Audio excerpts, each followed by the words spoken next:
बिंदास बोलूंगा ठाकूर के बिंदास बोल में मध्ये मी उमेश ठाकूर आपल्या सगळ्यांचं सहर्ष स्वागत करतो. मित्रांनो, आज मी तुम्हाला अशा नाटकाबद्दलची माहिती देणार आहे की जे नाटक रंगभूमीवर येणार आहे. म्हणजे रंगभूमीवर नवीन नवीन नाटकं येतच असतात, पण यंदाच्या वर्षी पहिलं असं नाटक आहे जे ऐतिहासिक नाटक आहे, जे 19 फेब्रुवारीला येणार आहे. शिवाजी मंदिरला 3:30 वाजताचा प्रयोग आहे आणि ह्या नाटकाचं नाव आहे रणरागिणी तारा राणी.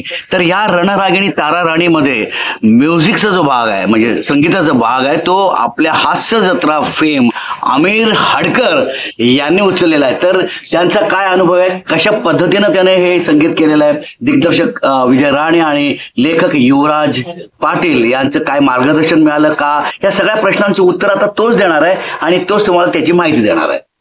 हाय उमेश, थँक्यू. आणि मुळात तुझ्या प्रेक्षकांना हाय करतो. तुझ्या चॅनलसाठी शुभेच्छा तुला. धन्यवाद. तुझे सबस्क्रिप्शन खूप वाढव. आणि आता आपल्या नाटकाबद्दल बोलूया. बाय द वे, ज्या नाटकाबद्दल उमेश आता बोलला त्याचा तो एक भाग आहे मोठा, आणि मला वाटतं ते सरप्राईज राहून द्या आपण प्रेक्षकांसाठी ठेवूया, कारण उमेशचा एक अप्रतिम वेगळा अभिनय तुम्हाला तिथे बघायला मिळेल. मला वाटतं उमेश, तुझं पण हे पहिलंच ऐतिहासिक नाटक असेल? नाही, ऐतिहासिक नाटक केलंय आधी, नेहरू सेंटरचं केलं होतं. बरं. प्रमोद पवारांचं केलं होतं. आता आपण म्युझिक बद्दल बोलूया. मुळात ऐतिहासिक नाटक म्हटलं की आपल्याला तो काळ उभा करण्याची फार गरज असते रंगमंचावर, आणि रंगमंचाचं महत्व आम्हा सगळ्यांना माहिती आहे की नाटक नेहमी घडत असतं. आम्ही त्याला म्हणूनच प्रयोग बोलतो, कारण आजचा प्रयोग उद्या कसा होईल त्याला. तर म्युझिकचंही तसंच असतं. आज जर म्युझिकचं तू बघायला गेलं तर एक वेगळं असं म्हणणार नाही, पण इतिहासाला साजेसं आणि आजचा साऊंड असणारं म्युझिक असणार आहे. कारण का आपण नेहमी ऐतिहासिक म्हटलं की डफ, चंडा अशी एक पारंपरिक वाद्य आपल्या डोळ्यासमोर होतं, ती तुला इथे कुठेच ऐकायला मिळणार नाही, महत्वाची गोष्ट. पण तो फील आपण सोडलेला नाहीये, कारण का आज जे सिनेमॅटिक आपण म्हणतो, तर माझा असा होरा होता की आपलं म्युझिक पण सिनेमॅटिकच व्हावं. ऐकताना पण ते तेवढंच प्रशस्त वाटलं पाहिजे जेवढं आपलं नाटक आहे. म्हणजे 50 कलावंत जर या नाटकामध्ये असतील तर 50 कलावंतांचा गलबला आणि त्याचा म्युझिक आला पाहिजे. सो तो करण्याचा प्रयत्न केलाय.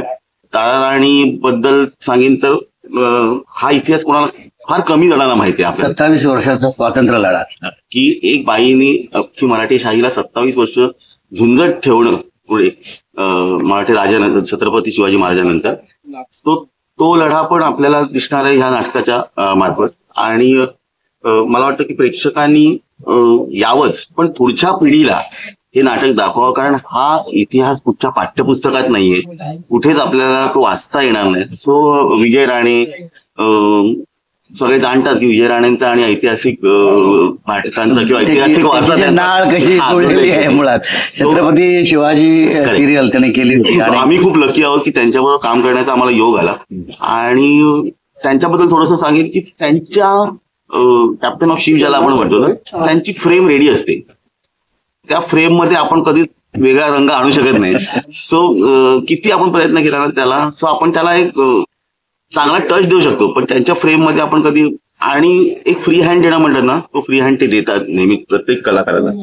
सो एक भव्य दिव्य नाटक ते उभं करतायत. मला वाटते शिवाजी मंदिर ट्रस्ट हे नाटक रंगमंचावर आणतंय, तर त्यांचेही आभार, कारण अशा गोष्टी करण्यासाठी रंगमंच थिएटर्सवाले जेव्हा आता पुढाकार घेत आहेत रंगमंचावरती नाटक आणायचं, निर्मिती करणं, हे खूप मोठी, म्हणजे खूप प्लस पॉईंट आणि खूप चांगली गोष्ट आहे रंगभूमीसाठी. पायनियर असं म्हणायला हरकत नाही की त्यांनी जर हा पाया जर भक्कम झाला तर कदाचित पुढे बरेचसे ट्रस्ट अशा उभ्या राहतील आणि आपला इतिहास पुढे जाईल. नाटक लागलं पाहिजे आणि चांगली नाटकं आली पाहिजे, कारण की ज्या थिएटर्समध्ये नाटकं होतात तेच जर निर्मिती करायला लागलं तर नक्कीच ते खूप चांगली आणि मोठी निर्मिती करतील.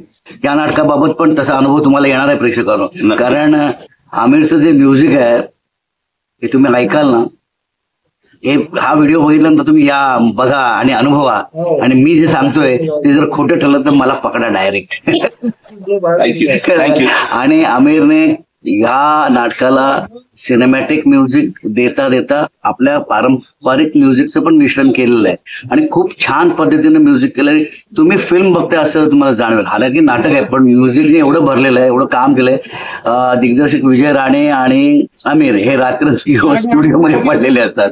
अर्धी इथे रेझर सोडून डिरेक्टर तिकडे जातो, तिकडून फार बरोबर नाही, असं खूप काही चाललेलं आहे. खूप सगळेच मेहनत करतायत, प्रोड्युसर पासून म्हणजे निर्मितीपासून ह्या सगळ्या गोष्टी, सगळे कलाकार, बॅकस्टेज कलाकार, कपडेपट सगळेच एकदम वेडे झालेले आहेत. ते या रणरागिणीला घेऊन सज्ज होत आहेत. 19 तारखेला तुम्हाला यायचं आहे हे. आणि आमिर हारकरचं हास्य जत्रेमधलं तुम्ही जे म्युझिक ऐकलंय ते कॉमेडी जरी असलं तरी इथे ऐतिहासिक म्युझिक तुम्ही ऐकणार आहात आणि तुम्हाला वेगळा अनुभव आणि वेगळा आमिर हारकर या नाटकाद्वारे कळणार आहे. 100% कळणार. आणि हे जे नाटक आहे हे सगळ्यांनी बघावं, आवर्जून बघावं आणि आपल्या लहान मुलांना, मुलींना अवश्य दाखवा. रणरागिणी तारा राणी. थँक्यू. आपण जर माझ्या चॅनलला लाईक, शेअर, सबस्क्राईब केलं नसेल तर लगेच बटन दाबा आणि कमेंट करायला विसरू नका. आणि 19 तारखेला 3:30 वाजता शिवाजी मंदिर दादरला अवश्य या. धन्यवाद.